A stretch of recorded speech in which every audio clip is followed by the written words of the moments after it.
Bonjour à tous et bienvenue dans cette petite vidéo d'introduction à l'utilisation du logiciel Teams pour assurer des cours à distance. Je ferai une petite démonstration rapide sur, je dirais, les fonctionnalités de base qui vous permettront d'assurer votre cours à distance avec les étudiants. Au moment où je vous parle, il y a tout un travail qui est fait au niveau de la Business School afin de créer les différents groupes ou les différentes classes, affecter les profs au cours, affecter les étudiants au cours au niveau de Teams pour qu'on puisse démarrer sur une infrastructure déjà en place.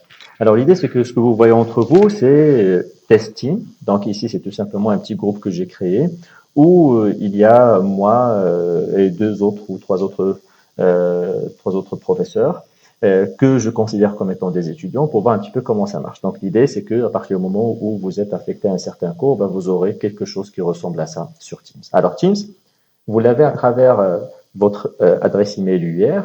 Ce qui est intéressant, c'est de télécharger l'application Teams que vous mettez sur votre desktop ou sur votre laptop et vous loguez sur l'application en utilisant votre email UR et le mot de passe y afférent. À partir du moment où vous accédez à Teams et que vous êtes sur les équipes, ben, une fois que vous êtes sur équipe, ben, vous avez l'ensemble des équipes où vous êtes affecté. En tant que prof, ben, c'est les cours que vous assurez durant ce semestre. Et quand vous rentrez au niveau d'un des cours, par exemple ici c'est la Test Team, ça commence sur une page vierge qui représente les publications. Derrière, il y a un certain nombre de choses que vous pouvez publier, des messages pour vos étudiants par rapport à des annonces ou n'importe. L'idée maintenant, c'est que avant de commencer à préparer ou avant de commencer la réunion live, c'est-à-dire le cours en lui-même avec les étudiants, il faut peut-être préparer le background. Et ce qu'on veut dire par là, c'est charger tous les supports de cours nécessaires pour les étudiants. Alors, si vous allez sur l'onglet Fichiers, pour le moment, vous voyez, c'est vide. Maintenant, on peut toujours télécharger ou charger certains fichiers. Ça peut être des slides, ça peut être des TTD, des fichiers Word, des PDF, des PowerPoint, enfin ce que vous voulez, des choses avec lesquelles vous travaillez. Vous pouvez les charger directement en utilisant ce bouton. Et donc là, vous browsez sur votre PC pour chercher les fichiers qui vous intéressent. Quand vous pouvez, bien sûr, et c'est recommandable, de configurer ou au moins de donner une certaine structure au fichier que vous chargez. Par exemple, je crée un nouveau dossier que j'appelle Slides. Et sur le dossier slide, une fois qu'il est créé, je peux rentrer sur le dossier et à ce moment-là, ce que je peux faire, c'est charger des fichiers qui représentent les slides que je veux faire. Donc, que ce soit PDF, que ce soit en PowerPoint ou n'importe, tous les fichiers sont permis. Et voilà, au bout d'un petit moment, ben, vous avez vos fichiers qui sont chargés sur le dossier slides. Et il faut savoir que chaque dossier que vous créez, chaque fichier que vous chargez au niveau du groupe, ben, c'est quelque chose qui est accessible pour l'ensemble des personnes dans le groupe, c'est-à-dire les étudiants inscrits dans un cours. Voilà, c'est ça un petit peu l'idée. Donc une fois que vous faites ça, ça c'est le côté, disons, back-office, pour pouvoir donner aux étudiants l'ensemble des supports de cours nécessaires. On va passer maintenant à la création d'un événement qui représente votre groupe live, c'est-à-dire là où il y aura l'échange avec les étudiants. Et pour ce faire, on va aller vers le calendrier. D'accord? Alors, à partir du moment où on va vers le calendrier, on peut créer un événement. Je vais ici vers une nouvelle réunion, par exemple. Et la réunion, je peux l'appeler n'importe comment. Maintenant, pour les étudiants, afin que ça soit clair, comme ce qu'ils peuvent voir aujourd'hui sur le portail extranet, ça serait bien que le nom de la réunion soit le nom du cours. Donc, supposons que c'est mon cours de statistiques. Donc, je l'appelle Advanced Statistics. Je choisis le créneau, donc le jour, à quelle heure, et ça, normalement, ça devrait suivre le planning déjà établi avec la Business School, mais en tout cas, ils sont aussi en train de travailler sur un planning aussi pour ces cours virtuels. Maintenant, on ne va pas s'amuser à ajouter chaque étudiant tout seul. Ce qu'on va faire, c'est qu'on va ajouter un canal. Et en ajoutant un canal, ce qu'on veut dire, c'est qu'on va ajouter un groupe déjà créé qui contient déjà les étudiants. Par exemple, ici, ce que je vais ajouter, c'est peut-être ça, c'est le code Advanced Statistics, mais comme maintenant je fais le test avec ma test team, donc j'ajoute le groupe test team. Quand je clique dessus, il me donne quelque chose qui s'appelle général, c'est-à-dire j'ajoute tout le monde. Il n'y a pas de sous-groupe, il n'y a qu'un seul groupe, donc j'ajoute général. Et une invitation sera envoyée à l'ensemble des étudiants inscrits ou l'ensemble des personnes qui sont inscrites au niveau de ce groupe. Et puis j'envoie l'invitation. Donc c'est qu'un événement qui est en train d'être créé. En train d'être créé veut dire que ce sont des invitations qui sont en train d'être envoyées aux différentes parties prenantes. Il se peut que ça prenne un peu de temps parce que des fois, c'est des groupes de 100 personnes ou des groupes de 50 personnes. Ça prend un peu de temps pour se faire. Des fois, s'il y a beaucoup de gens qui travaillent en parallèle sur TeamSA, c'est aussi quelque chose qui peut prendre un peu de temps. D'où l'intérêt de préparer à l'avance l'ensemble du calendrier avec l'ensemble des séances que vous avez. Et à partir du moment où vous créez ça, vous êtes le seul présentateur ou l'organisateur. Et on va arriver à ça dans quelques minutes.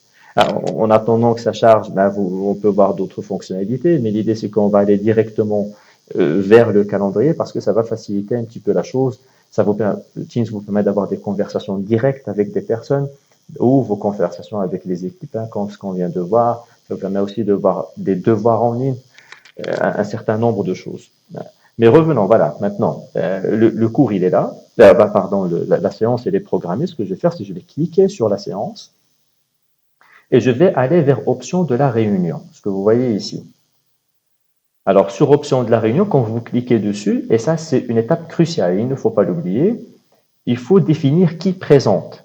Et c'est très important que ça soit vous uniquement, parce que si vous ne faites ou vous oubliez cette partie, l'ensemble des étudiants ou des parties prenantes à la conference call pourront présenter leur contenu, pourront faire des actions sur les autres qui sont présents. Et ça, on voudrait pas que ça se passe, on voudrait que le prof, c'est-à-dire soit le seul présentateur et donc la seule personne qui a le contrôle sur ce qui est fait au niveau du conference call. Donc, vous choisissez sur qui peut présenter moi uniquement et vous enregistrez. Voilà. Maintenant, quand on finit, vous fermez tout simplement ou vous pouvez tout simplement revenir sur Teams. Voilà. À partir du moment où voilà, c'est le moment de rejoindre la réunion. Si ce n'est pas le moment, vous pouvez toujours fermer, je reviens sur le calendrier. Quand c'est le temps, vous pouvez cliquer sur rejoindre. Et quand je clique sur rejoindre, vous avez une première interface. Il faut recliquer sur rejoindre maintenant. Voilà. Alors maintenant, voilà, je suis sur la réunion avec Ilham Trissi, avec Ahmed Hamdi. Et je pense qu'il y a aussi Leïla qui va nous rejoindre. Alors, première chose que vous faites à partir du moment où le cours commence, vous allez sur Autres actions et vous démarrez l'enregistrement. Ça vous permet d'enregistrer la vidéo et elle sera accessible après. Donc, vous cliquez toujours sur Démarrer l'enregistrement. Voilà, l'enregistrement a démarré. Et là, votre cours est automatiquement enregistré. Vous pouvez, en cliquant sur Afficher les participants, avoir une idée sur qui est là. Donc ici, par exemple, je sais que Ahmed Hamdi est là, Leïla Trissi est là, Ilham Trissi est là, Leïla Khawaja aussi est là. Ça vous donnera aussi l'opportunité de voir parmi les étudiants qui est là en cours et qui n'est pas là en cours. La première chose que vous pouvez faire ici, c'est désactiver tous les micros. Vous savez, à partir du moment où vous avez une centaine d'étudiants qui sont là, s'il y a tout simplement un petit peu de bruit de la part de chacun, ça va créer énormément de bruit. Donc, ce que je recommande, c'est de désactiver tous les micros en premier lieu.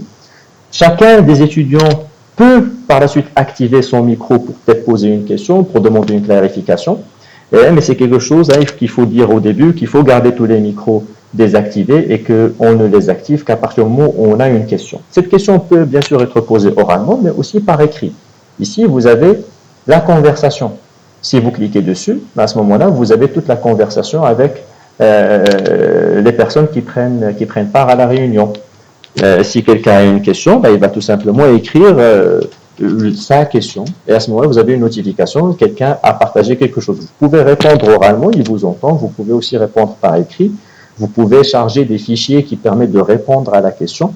Mais vous pouvez prendre différentes actions au niveau de la conversation avec les différents étudiants. Et entre-temps, n'oubliez pas, votre conversation est en train d'être enregistrée, que ce soit en termes vidéo ou en termes audio.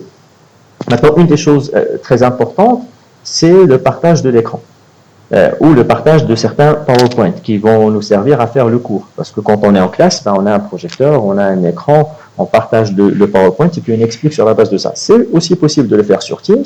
Il suffit tout simplement d'aller vers partager, ce que vous avez ici. Alors, quand vous allez sur partager, vous pouvez maintenant choisir qu'est-ce que vous voulez partager exactement. Vous avez plusieurs choses. Vous pouvez partager votre bureau. Et là, vous partagez votre écran tel quel et on voit tout ce que vous êtes en train de faire. Vous pouvez choisir de partager spécifiquement une certaine fenêtre. Par exemple, ici, je peux partager ma fenêtre Teams, je peux partager mon browser si je veux leur montrer quelque chose sur Internet que j'ai ouvert. Et j'ai aussi ce fichier qui est ouvert, vous voyez ici, c'est un cours. J'ai aussi des fichiers PDF qui sont déjà ouverts et je vais les retrouver ici. Voilà, le fichier PowerPoint, il est là, les PDF sont là. Vous pouvez aussi le choisir. Si je clique sur 1, 2, par exemple, je clique sur Quality Control, tout ce que l'étudiant va voir, c'est tout simplement mes slides. Mais là, c'est toute la page qui est partagée avec tout le monde. D'accord? Je peux aussi décider, au lieu de partager tout mon écran, mais spécifiquement ces slides, partager un document en main. Et là, ce que je peux faire, c'est en revenant ici, et là, vous pouvez tout simplement, parce que vous voyez, arrêter le partage. Et là, j'arrête le partage. Je peux décider de partager un fichier, que ce soit un fichier PowerPoint, ou je peux parcourir n'importe quel fichier que je veux partager. Supposons, par exemple, ici, on a un support de cours. Alors, ce fichier PowerPoint va s'ouvrir dans la fenêtre Teams. Donc, ce n'est pas mon écran que je partage, mais je partage spécifiquement un fichier PowerPoint qui va être visualisé par les autres intervenants au niveau de la conference call. On attend un peu, voilà, maintenant c'est ouvert. Dans le cas où vous voulez faire ça, n'oubliez pas qu'au départ, à un moment où vous partagez votre fichier, vous avez ici un petit œil. Et si vous mettez la souris dessus, on vous dit empêcher les participants de parcourir la présentation partagée. Et il faut l'activer, parce que autrement, n'importe qui des étudiants peut vous dépasser dans le cours. Il peut passer sur d'autres slides et vous n'êtes pas encore là. Si vous voulez vraiment contrôler le rythme auquel le cours avance, il faudra enlever cette possibilité aux étudiants de parcourir l'ensemble des slides, même si vous n'êtes pas encore arrivé à un certain niveau de votre cours. Donc, je vous suggère aussi de partager ça. Donc ça, en gros, ça vous permet de faire plusieurs choses. Supposons, par exemple, que ça soit un cours collaboratif où certains étudiants doivent présenter quelque chose. Donc, je peux leur donner aussi la possibilité de partager leur écran avec la présentation qui va avec. Et ce qu'on peut faire, c'est au niveau d'afficher les participants, je vais tout simplement changer un des participants, ou deux ou trois, ça dépend s'il y a un travail de groupe. Vous avez ici 3 points, autre option, et je les désigne comme étant un présentateur. En modifiant ses droits, il remonte au haut. C'est-à-dire que maintenant, Ahmed Hamdi peut également présenter quelque chose. Parce qu'au moment où il finit, je peux le rendre comme étant tout simplement un participant et il redescend dans la liste en bas. Voilà. Une fois que vous avez fait votre cours, que vous avez fini, ce que vous pouvez faire, c'est arrêter l'enregistrement. Au moment où vous arrêtez l'enregistrement, vous avez tout simplement arrêté l'enregistrement de la vidéo du cours et c'est quelque chose qui va être disponible pour l'ensemble des étudiants qui sont inscrits dans le groupe. Donc ce n'est pas une vidéo, elle n'est pas téléchargeable, elle n'est pas partageable avec des gens qui ne sont pas dans le cours, donc ça reste strictement dans le cadre du cours. Donc si j'arrête maintenant l'enregistrement, j'ai un petit... on va voir, il y a un petit message qui va s'afficher, j'arrête l'enregistrement, j'ai fini mon cours, je peux raccrocher. Voilà, donc maintenant j'ai raccroché. Alors, ce que je vais voir, c'est à un certain moment, je vais avoir la conversation que j'ai arrêtée au niveau de l'enregistrement qui va s'afficher, je pense quelque part ici. Ça prend un peu de temps parce que c'est toujours des choses qui vont prendre un peu de temps pour... C'est une vidéo de peut-être 15 ou 20 minutes et c'est pas quelque chose qui est affiché directement. Mais ça fera partie des publications que vous pouvez retrouver n'importe quel jour au niveau du groupe en lui-même. Donc, c'est pas quelque chose qui sort du cadre du groupe. Voilà, donc c'était tout simplement une petite introduction à comment est-ce que vous pouvez utiliser Teams pour partager vos supports de cours à travers l'onglet fichier ou pour organiser tout simplement une réunion live. Et donc c'est un cours qu'on est en train d'organiser. Et là, vous allez sur votre calendrier, vous planifiez la réunion. N'oubliez pas, quand elle est planifiée, vous cliquez sur Advanced Statistics, sur la réunion, vous allez sur option de la réunion et n'oubliez pas de vous mettre comme étant le seul présentateur. C'est quelque chose d'extrêmement important. Voilà. Et je vous souhaite bon courage pour la suite et merci.